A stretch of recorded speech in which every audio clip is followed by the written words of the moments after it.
my name's Lucia Ferrara, and I'm Director of Hospitality here at the Precious Blood Renewal Center. So I welcome all of you here today in my kitchen. And today we are going to make chocolate truffles.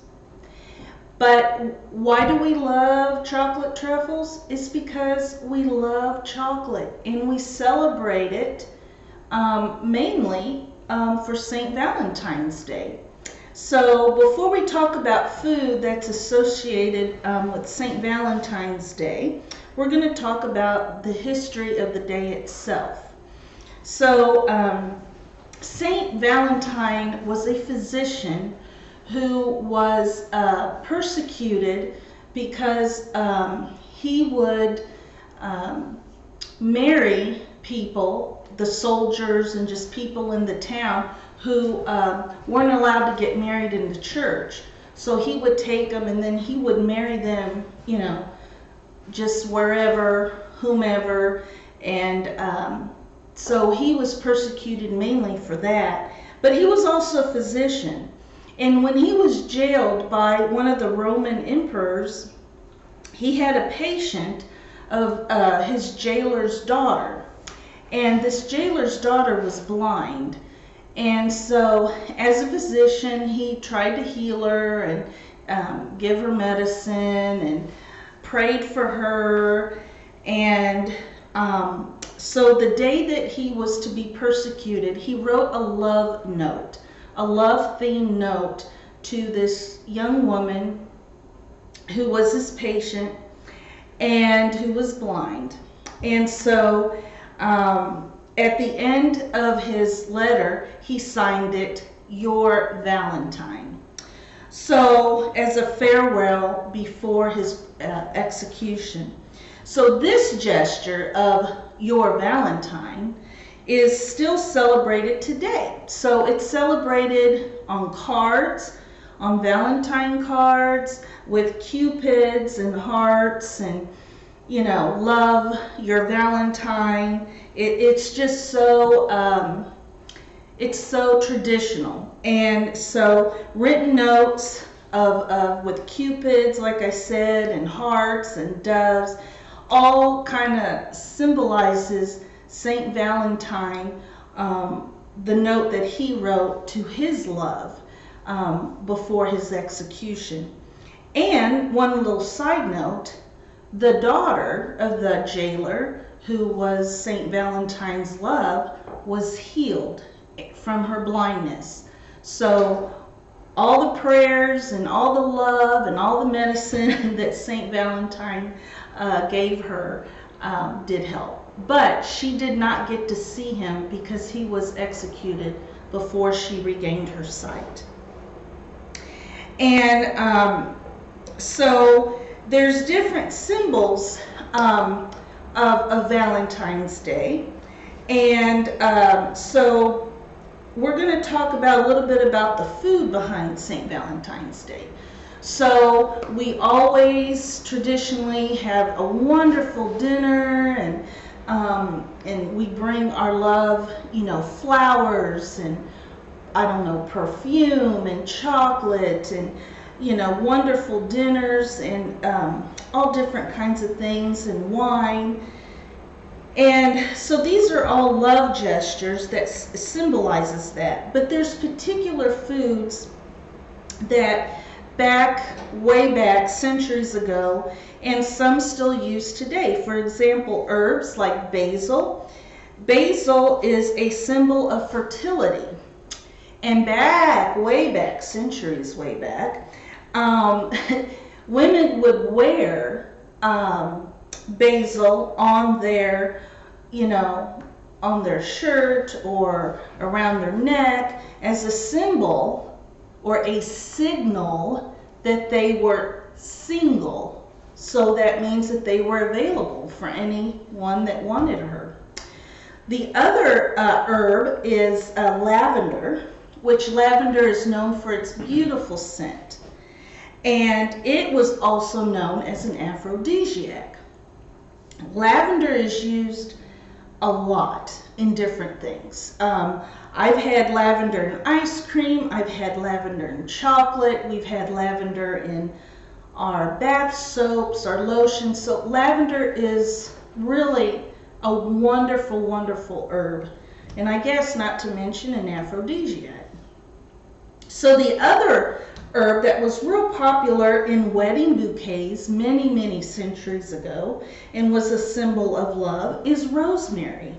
So rosemary was really often used.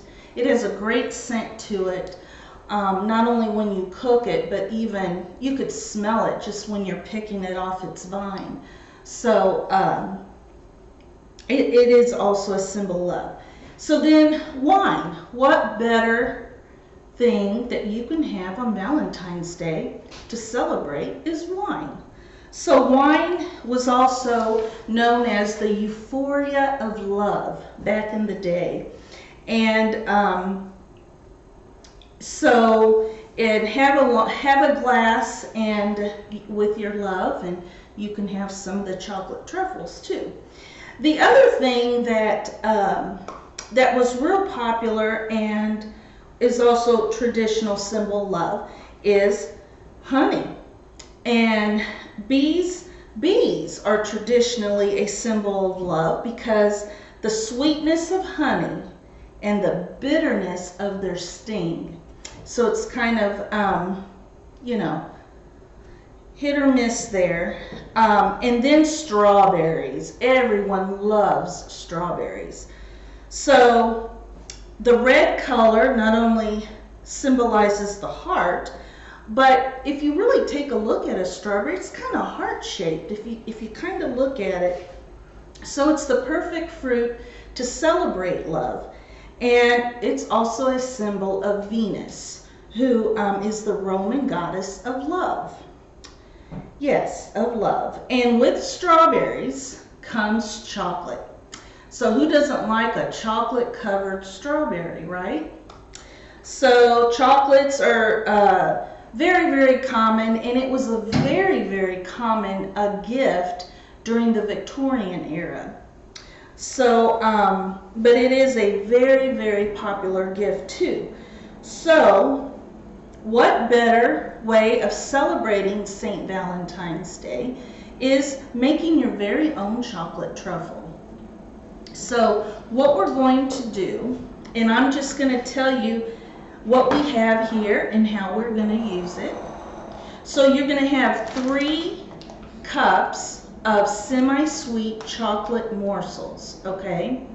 And you're going to put them in a bowl, preferably a glass bowl if you have it. I would not use metal because we're going to put this bowl into the microwave. Okay, so you're going to put 3 cups of semi-sweet chocolates into a bowl, a glass bowl. Then you're going to take 1 14-ounce can of sweet condensed milk, and you're going to pour it in your bowl, okay? And then you're going to mix the bowl, and then you're going to put it into the microwave for 1 minute. You're going to take it out, you're going to stir it, and you're still going to see some of the morsels are still going to be kind of, they're going to be melted, but you'll still be able to tell that you have chocolate morsels in there.